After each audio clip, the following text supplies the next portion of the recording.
Hago este vídeo como respuesta al vídeo titulado La misteriosa vida de San Martín en Francia.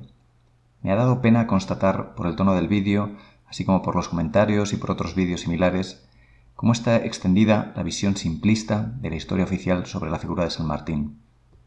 Es precisamente esa visión parcial, alicorta, de la historiografía oficial la que consigue que 200 años después los países de la Hispanidad sigamos subordinados al mundo anglosajón.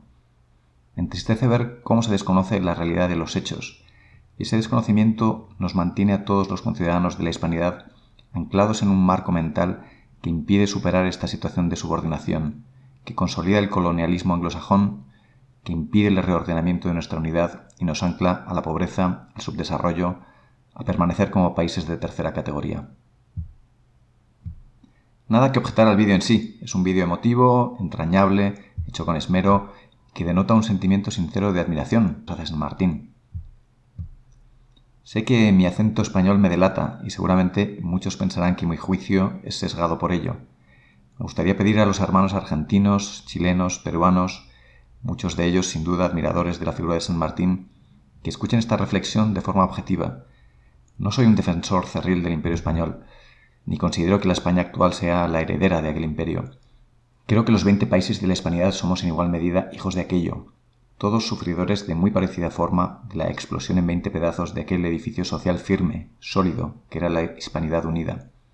Edificio que cobijaba a todos los ciudadanos de la Hispanidad en una convivencia basada en valores cristianos, orden jurídico basado en el derecho romano, riqueza basada en el comercio intercontinental afianzado sobre un mercado único y en disponer de la moneda más fuerte del mundo, y en una aceptación del mestizaje y de la fusión racial sin precedentes en todo el planeta.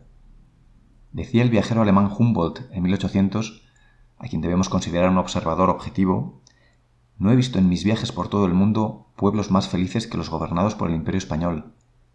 Humboldt también nos relató cómo el consumo de carne y trigo por habitante en Ciudad de México era superior al de París, y cómo los mineros mexicanos cobraban 7 veces más que los alemanes por entonces. Desgraciadamente, ese valioso edificio tuvo la mala fortuna de ser tomado al asalto durante el siglo XVIII por la dinastía francesa de los Borbones, y a finales de ese siglo la incapacidad y la descomposición de la monarquía era mayúscula. Es difícil no sentir repugnancia por personajes como los reyes Carlos IV y Fernando VII, y es más que comprensible que surgiera una fuerte corriente de oposición y reforma al absolutismo estúpido, degenerado, que ejercieron estas figuras. Basta recordar cómo se vanagloriaba Napoleón, diciendo que nunca se había comprado un imperio tan barato, tras engañarles y hacer que firmaran el acuerdo para quedarse con el trono de la monarquía hispánica a cambio de 2 palacios y una pensión de 6 millones de francos anuales. Pero debemos diferenciar. Una cosa era la monarquía y otra el edificio social de la Hispanidad, como quedó de manifiesto en la convocatoria de las muy gloriosas Cortes de Cádiz en la península, en 1810. San Martín, seguramente de forma inconsciente, colaboró en la demolición de ese edificio social, algo que trajo consecuencias funestas que duran hasta nuestros días. Y en esto nos vamos a basar para evaluar su figura, porque los hombres hemos de juzgarles por el resultado de sus obras. ¿Y cuáles fueron los resultados históricos de la acción de San Martín? Voy a estructurar estas reflexiones, esta respuesta, en varios apartados. La necesidad del héroe, preguntas sobre la vida de San Martín que muevan a reflexión, apuntes sobre sus dotes militares, antecedentes y evaluación de los resultados de la acción de San Martín. No cabe duda que a San Martín le adornaban cualidades morales que es lógico admirar, más si cabe al contraponerlas a los muchos hombres inmorales que transitaron por aquella época. Fue un militar valeroso, un planificador meticuloso, honrado, discreto, y que al contrario que otros muchos, anteponía lo que él consideraba el bien de la ciudadanía a su beneficio personal. En este sentido, es lógico que surja una corriente de afecto hacia el personaje, y que ésta se haya incrementado por la historiografía oficial, que no tiene otra opción que crear arquetipos humanos idealizados, sobre los que sustentar el nacimiento de un nuevo Estado. Un nuevo país necesita héroes fundacionales, y San Martín aporta cualidades. En consecuencia, es lógico todo lo que ha sucedido con su figura, pero analicemos con mayor detalle, y no perdamos de vista que en la política internacional a menudo los hombres con gran fibra moral son los mejores instrumentos de intereses bastardos. Ya incluso algunas de las frases del vídeo que ha motivado esta respuesta mueven a una reflexión profunda. ¿Cómo puede ser que el admiradísimo prócer de la patria, el héroe que nos narran los libros de historia en la escuela, desaparezca de la escena de la historia a los pocos años, sin saberse bien cómo o por qué? ¿Qué pasó para que el padre de la patria se volatilice sin dejar rastro? Esto ya debería alertar a cualquier observador reflexivo. Pero hay más, una segunda duda. El vídeo también narra que San Martín era hijo directo de españoles, que estaban en Buenos Aires de paso. Dejó Sudamérica a los 5 años y no volvió hasta los 34.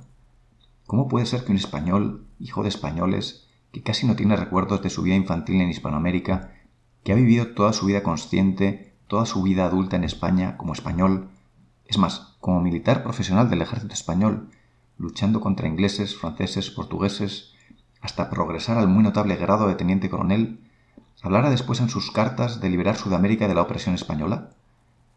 ¿Cómo puede ser que hablara más adelante de las Provincias Unidas del Río de la Plata como de su patria?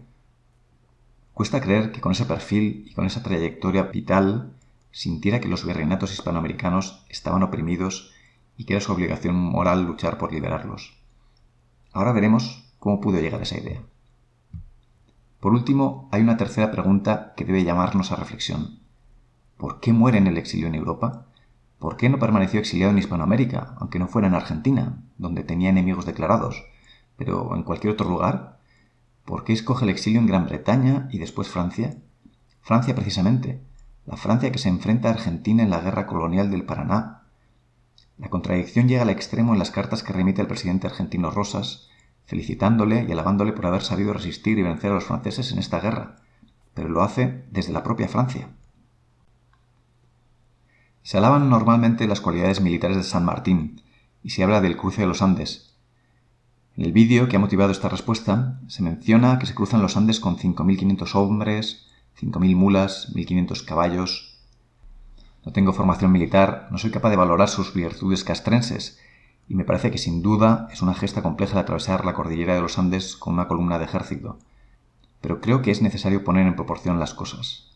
Pocos años antes, Napoleón trató de invadir Rusia con 700.000 soldados, es decir, con un ejército 120 veces mayor que el comandado por San Martín. Esto, llevado al mundo empresarial de hoy día, es como hablar de la capacidad de gestión de un consejero delegado, de un director, de una compañía que factura $1.000.000 versus el consejero de otra que factura 120 millones de dólares. Hay una gran diferencia. Esta diferencia es relevante a la hora de considerar la dificultad, la envergadura de los retos militares. Y también lo es para valorar la magnitud del desastre y de la destrucción que causaron las guerras napoleónicas en Europa y en España, comparadas con lo que sucedió en Sudamérica. Napoleón fue un cataclismo de proporciones gigantescas. Causó 6 millones de muertos en Europa. En la península se calcula que la Guerra de la Independencia supuso 500.000 muertos, es decir, el 5% de la población. Además, causó un retroceso económico sin precedentes. Por último, analicemos el resultado de las obras de San Martín, y para ello pongámonos en situación.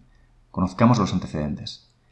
¿Cuál es el entorno en el que vivió San Martín antes de participar en la secesión, en la supuesta liberación de Hispanoamérica? Llevamos más de un siglo de violento enfrentamiento con Inglaterra, que acosa, hostiga por todos los medios la hispanidad. Recordemos que ya en 1711 se publica el conocido Plan para humillar a España, elaborado por un alto mando del gobierno inglés, en el que ya se trazan las líneas maestras del plan que posteriormente seguiría San Martín. Todos los planes británicos se inician con la toma de Buenos Aires, porque es un núcleo de fuerte influencia anglosajona, gracias al comercio con los contrabandistas, y porque es uno de los puertos atlánticos menos protegidos. Sería impensable atacar por el Pacífico, océano libre de piratas ingleses, o a través del Caribe, que está mucho más protegido. Recordemos que durante todo ese siglo, todos los intentos de invasión inglesa, piense en Cartagena de Indias, en Tenerife, en Buenos Aires, en La Habana, han sido sistemáticamente rechazados. Los ingleses eran sistemáticamente derrotados. Pero hay más. En 1805 los ingleses elaboran el también muy conocido Plan Maitland para romper el Imperio Español, que prácticamente predice al milímetro los movimientos futuros de San Martín. Toma de control del virreinato del Río de la Plata, posteriormente de Chile, viaje por mar hasta Perú. Las dos invasiones inglesas de Buenos Aires, en 1806 y 1807, no son nada más que el intento de materializar el Plan Maitland. En la invasión de 1806, los ingleses consiguen imponer durante 45 días un gobernador inglés en Buenos Aires, Beresford, que roba las 40 toneladas de oro de la hacienda del virreinato, lo que equivaldría casi a unos 100.000 millones de dólares actuales. La respuesta de la hispanidad de los ciudadanos de Buenos Aires, en especial a la segunda invasión, es completamente admirable. Consiguen rechazar un ejército de 15.000 hombres de una de las primeras potencias militares de la época, con un ejército de milicianos y la ayuda de toda la población, organizados por el muy heroico Santiago de Liniers. La ciudad de Buenos Aires contaba por aquella época con unos 40.000 habitantes, lo que hace esta resistencia frente a un ejército invasor de 15.000 soldados una verdadera gesta. Sabemos que San Martín viaja a Londres en 1810, conoce al conspirador anglófilo por excelencia, Francisco Miranda, y se inicia en la conocida logia Lautaro, como Bolívar, como Higgins. Nada hace pensar hasta entonces que buscara la secesión de Hispanoamérica. Es a través de los contactos con la masonería inglesa como se adhiere esta idea. Es imposible evaluar cuánto pesa en la mente de San Martín la creencia verdadera en la liberación de una Sudamérica oprimida, cuánto el afán de gloria, cuánto el afán de ganancia personal. Sabemos que se sentía disgustado por no poder seguir progresando en el escalafón militar, cuyos puestos superiores estaban reservados a títulos nobiliarios. El resultado de todo ello es que personas como San Martín, como Bolívar, como Higgins, se convierten en perfectos instrumentos de la acción inglesa, del principal rival geoestratégico que tenía la hispanidad. Merece la pena hacer un apunte aparte sobre el caso de O'Higgins, afamado liberador de Chile, que como es sabido luchó junto a San Martín tras el paso de los Andes. También fue miembro de la logia Lautaro. O'Higgins también desapareció pocos años después de la escena política en plena inestabilidad. Lo que no es tan conocido es que Bernardo O'Higgins era hijo de Ambrosio O'Higgins, que fue gobernador de la Capitanía de Chile por 8 años y virrey del Perú por 6 años hasta su fallecimiento. Creo que a muchos causará sorpresa esta impresionante contradicción. O'Higgins, hijo, se levantaba contra las injusticias, la opresión que sufría Chile, Perú, a manos de su padre. ¿Era su padre el gran opresor de las gentes que habitaban en el Cono Sur? Parece difícil creerlo. Parece mayor en su motivación el afán de gloria y de ganancia personal, envueltos en la manipulación y apoyo británicos, ignorando el descalabro mayúsculo, el sufrimiento colectivo que supondría la destrucción del gran edificio social de la Hispanidad unida. Volviendo a las invasiones inglesas de Buenos Aires, los historiadores mejor informados sobre los procesos de independencia del Cono Sur, historiadores todos ellos argentinos como Julio Carlos González, Marcelo Gullo, Patricio Lons, no dudan en calificar lo que es una obviedad a ojos informados. La supuesta Revolución de Mayo de 1810 no es nada más que la tercera de las invasiones inglesas, esta vez disfrazada. Los ingleses aprendieron que no podían ganar luchando de frente y una vez más usaron el engaño, la manipulación, la corrupción, el secretismo para conseguir sus fines. Hoy día es sabido que los integrantes de la primera junta tras la Revolución de Mayo fue nombrada por Alexander Mackinnon, director de la British Commercial Room, es decir, de la Cámara de Comercio Británica en Buenos Aires, quien los seleccionó de entre ciudadanos anglófilos que él mismo había cooptado. Como apoyo militar, por si los planes británicos no se ejecutaban a su gusto, había 3 fragatas de guerra en el puerto de Buenos Aires, prestas a hacer fuego sobre el fuerte si fuera necesario. Pero estas jugadas arteras, este juego sucio inglés, no habría tenido éxito de no ser por la situación absolutamente trágica que vivía la península, consecuencia directa de la felonía, de la traición mayúscula, de la incapacidad vergonzante de los Borbones, y de sufrir la desgracia de contar como vecino con uno de los psicópatas genocidas más inteligentes que ha dado los tiempos, Napoleón. Napoleón, apoyado en la fuerte demografía de Francia, que contaba con 25 millones de habitantes versus los 10 que vivían en la España peninsular, invade España en 1808, con más de 300.000 soldados, causando una devastación mayúscula, sin precedentes, en una guerra de desgaste muy larga, que duró 6 años, hasta 1814. Resulta cuando menos chocante pensar en la actuación de San Martín, hijo de españoles, que durante casi 30 años había servido al ejército español luchando frente a franceses, ingleses, moros, quien incluso había luchado en la Guerra de la Independencia, en la famosa victoria de Bailén, y que siendo consciente del enorme sufrimiento que la guerra estaba causando en la península, escoge, en lugar de luchar por su patria contra Napoleón, embarcarse para luchar por la secesión de una tierra que apenas conocía. Pero vayamos ya por fin al núcleo de la cuestión. ¿Cuáles fueron los resultados de la acción de San Martín? El análisis de sus obras es el que debe llevarnos a una correcta valoración de su figura. A los 34 años en 1812, San Martín se embarca hacia Sudamérica, tierra que no había pisado por casi 30 años. 1812 es el año en el que se promulga la primera Constitución de la Hispanidad, constitución elaborada por las muy gloriosas Cortes de Cádiz. Las Cortes de Cádiz son convocadas de 1810 a 1813 por la junta que gobierna la Hispanidad rebelde frente al rey títere, José Bonaparte, hermano de Napoleón.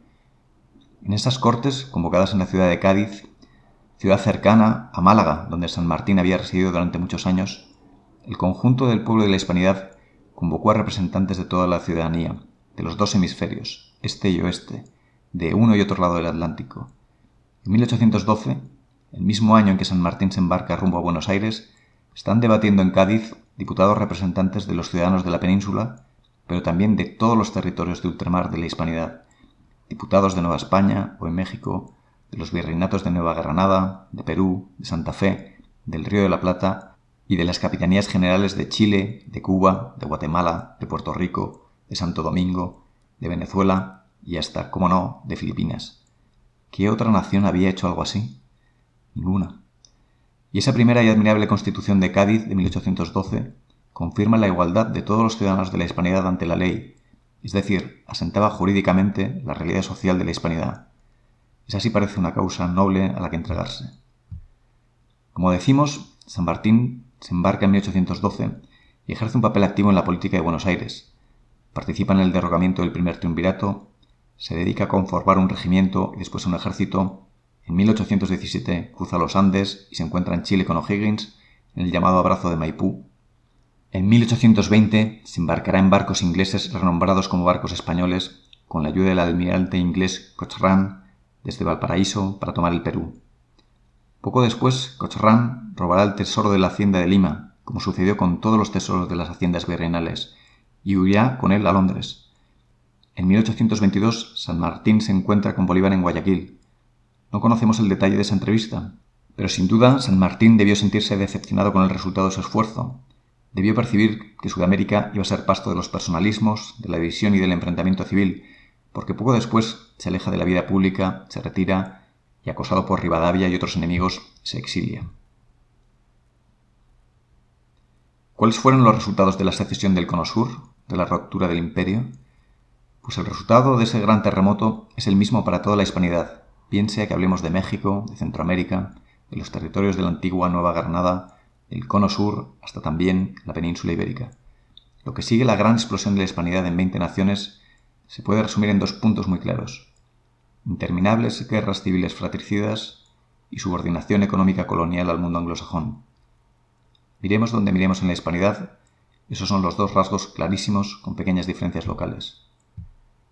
Centrándonos en los territorios de la hoy Argentina, lo que habían sido 3 siglos de paz y estabilidad interna se tornan en debilidad e inestabilidad política máxima, con décadas y décadas de enfrentamiento civil entre hermanos, bien sea por guerras dentro del nuevo Estado o guerras con otros de los nuevos Estados.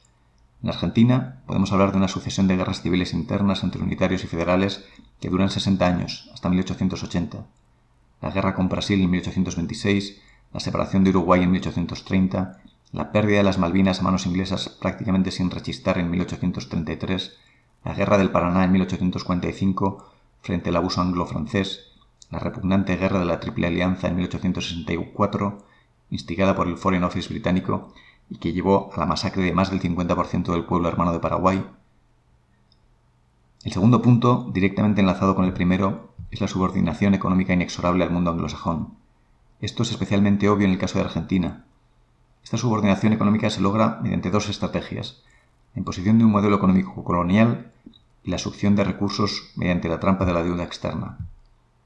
Respecto a la imposición del modelo colonial, inmediatamente tras la batalla de Ayacucho en 1824, que liquida al ejército realista, se firma en febrero de 1825 el Tratado de Amistad y Libre Comercio con Inglaterra, que cede a los barcos ingleses el derecho de navegación por los ríos del interior de la Argentina y el acceso pleno a los puertos argentinos.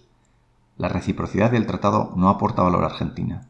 ¿Cuántos comerciantes argentinos iban a navegar por el Atlántico hasta Inglaterra y remontar los ríos ingleses para vender sus mercancías? Ninguno. Se aceptaba de forma irreflexiva un astuto acuerdo desigual que iba a suponer asumir un comercio ventajista por el que Inglaterra imponía de facto la distribución de sus productos, de sus manufacturas, impedía el desarrollo de cualquier industria y solo permitía en Argentina la economía colonial productora de materias primas que a Gran Bretaña le interesaba. Como es habitual en las colonias anglosajonas, todo se somete a los flujos económicos. La situación de la población local es irrelevante, bien sean los depapurados hispanoamericanos, los millones de muertos por hambrunas provocadas en Bangladesh o los chinos zombificados por el opio. Y por si el comercio ventajista fuera poco, se añade la trampa de la deuda externa, que iniciaría el propio San Martín, al igual que el resto de libertadores, Bolívar y demás. Todos cayeron irresponsablemente en solicitar préstamos abusivos. El caso argentino es paradigmático. En 1824 se contrata un empréstito por 1 millón de libras con la banca Barings de Londres, a un 6% de interés. Un tipo de interés del 6% supone que la deuda se duplica en 12 años y que en 19 se triplica. De ese millón de libras apenas llegaron a Argentina 560.000 por comisiones, artimañas financieras y corrupción. Ese primer préstamo del nuevo Estado tardó 69 años hasta que pudo ser saldado por el gobierno de Luis Sáenz Peña, después de haber pagado en intereses varias decenas de veces el nominal. La deuda externa es un instrumento sutil y endiablado de extracción de rentas, de extracción de riqueza de una nación, y Argentina, como todos los nuevos estados, nacieron con ese grillete que incluso hoy, 200 años después, les sigue atormentando. El siglo XX supone más de lo mismo en los países de la Hispanidad. La consolidación de esta situación de dominación, inestabilidad política, democracias falseadas, golpes de manos militares, personalismos y la asunción profunda del rol económico colonial. Y si este ha sido el resultado, parece que debemos pensárnoslo 2 veces antes de ensalzar, de alabar la figura, el rol de personajes históricos como San Martín. Sus heroicidades militares, sus indudables buenas cualidades humanas, su honradez, su humildad, no deben evitar que contemplemos el cuadro completo. La historia nos ha enseñado claramente a los hispanos que la unidad es fortaleza, que la desunión es debilidad, y 200 años después es legítimo preguntarnos si San Martín viviera hoy y echar la vista atrás, ¿volvería a actuar como actuó?